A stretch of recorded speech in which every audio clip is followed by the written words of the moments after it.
சங்கீதம் 33. நீதிமான்களே, கர்த்தருக்குள் களிகூருங்கள். துதி செய்வது செம்மையானவர்களுக்குத் தகும். சுரமண்டலத்தினால் கர்த்தரை துதித்து 10 நரம்பு வீணையினாலும் அவரை கீர்த்தனம் பண்ணுங்கள். அவருக்கு புதுப்பாட்டைப் பாடுங்கள். ஆனந்த சத்தத்தோடே வாத்தியங்களை நேர்த்தியாய் வாசியுங்கள். கர்த்தருடைய வார்த்தை உத்தமமும் அவருடைய செய்கைகளெல்லாம் சத்தியமுமாயிருக்கிறது. அவர் நீதியிலும் நியாயத்திலும் பிரியப்படுகிறார். பூமி கர்த்தருடைய காருண்யத்தால் நிறைந்திருக்கிறது. கர்த்தருடைய வார்த்தையினால் வானங்களும் அவருடைய வாயின் சுவாசத்தினால் அவைகளின் சர்வ சேனையும் உண்டாக்கப்பட்டது. அவர் சமுத்திர ஜலங்களை குவியலாக சேர்த்து ஆழமான ஜலங்களை பொக்கிஷ வைப்பாக வைக்கிறார். பூமியெல்லாம் கர்த்தருக்கு பயப்படுவதாக. உலகத்திலுள்ள குடிகளெல்லாம் அவருக்கு அஞ்சியிருப்பதாக.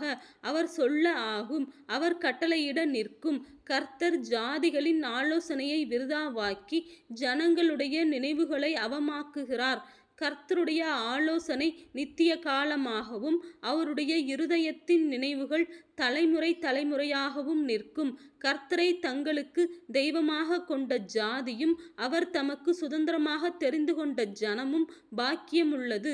கர்த்தர் வானத்திலிருந்து நோக்கி பார்த்து எல்லா மனுபுத்திரரையும் காண்கிறார். தாம் வாசமாயிருக்கிற ஸ்தானத்திலிருந்து பூமியின் குடிகள் எல்லார் மேலும் கண்ணோக்கமாயிருக்கிறார். அவர்களுடைய இருதயங்களை எல்லாம் அவர் உருவாக்கி அவர்கள் செய்கைகளை எல்லாம் கவனித்திருக்கிறார். எந்த ராஜாவும் தன் சேனையின் மிகுதியால் இரட்சிக்கப்படான்.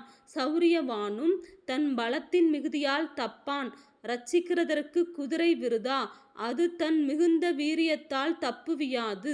தமக்கு பயந்து தமது கிருபைக்கு காத்திருக்கிறவர்களின் ஆத்துமாக்களை மரணத்திற்கு விலக்கி விடுவிக்கவும் பஞ்சத்தில் அவர்களை உயிரோடே காக்கவும் கர்த்தருடைய கண் அவர்கள் மேல் நோக்கமாயிருக்கிறது. நம்முடைய ஆத்துமா கர்த்தருக்கு காத்திருக்கிறது.